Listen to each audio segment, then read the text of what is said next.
And he took bread and gave thanks and broke it and gave it to them, saying, "This is my body, which is given for you. Do this in remembrance of me." This verse gives us a beautiful picture of the way in which Jesus lived out his life. He took, he broke, and he gave. He took from God. It's amazing how the Son of God, who spoke the world into being, still put himself in a place where he was dependent upon his Father and even men while here on earth. He wasn't self-sufficient, even though he was all of God in a human body. He said, "I can do nothing in myself." He wasn't doing his own thing at all. He took instructions from his Father. It's recorded in the Word that even Jesus sought the help of angels on 2 occasions in the Scripture. He was the captain of the angel armies, yet he received help after his temptation in the wilderness and also in the garden before his crucifixion. He took from men. Jesus accepted the ministry of Mary and Joseph, being brought up under their care. He didn't say, "I can do better than that. That's not how it should be done."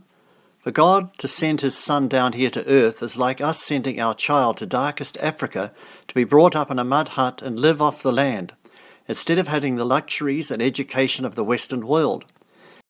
He chose 12 undignified men to be his disciples. He used a smelly fisherman's hut to be his counseling room and used a boat as his pulpit. He took loaves and fishes from a boy for a miracle, and in the end he took the cross.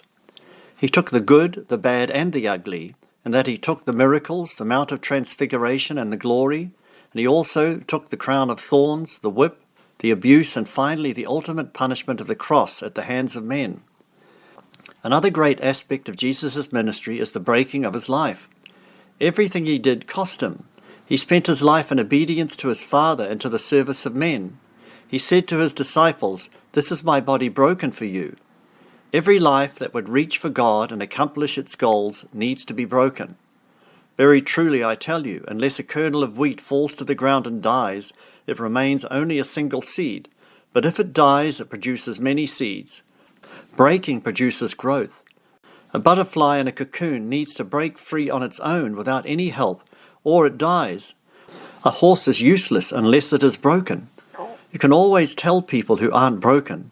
They are self-willed, proud, obnoxious, and often moody, and they don't care about the feelings of others. Jesus' whole life was one of giving to others. He gave us the right, the power to be called the sons of God. He gave us an example. He gave us the new commandment that we should love one another. Scripture said that he loved me and gave himself for me. Are you giving today? Go to sleekbio.com/G Hotter